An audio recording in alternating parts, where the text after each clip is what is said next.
There are two sort of territories there. First of all, there's the logical, clear, evidence-based decisions. For example, you'll access your computer, you'll go to a source of information, you use that information, and on the basis of that is kind of like an equation. That plus that plus that equals that. Decisions made.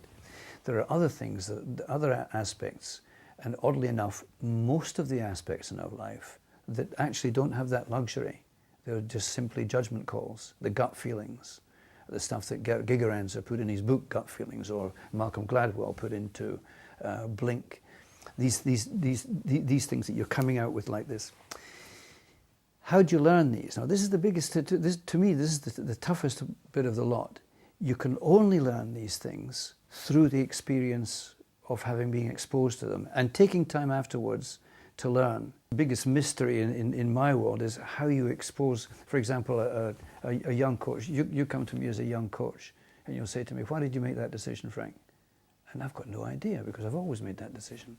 Then you might say to me, well, why didn't you make that one? Oh, yeah, okay, I can tell you why I don't do that.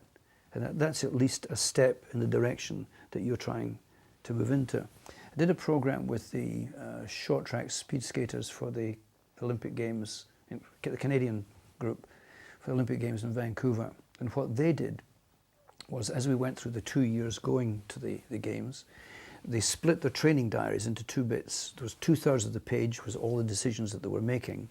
The 1/3 of the page, they had to put down a couple of bullet points as to why.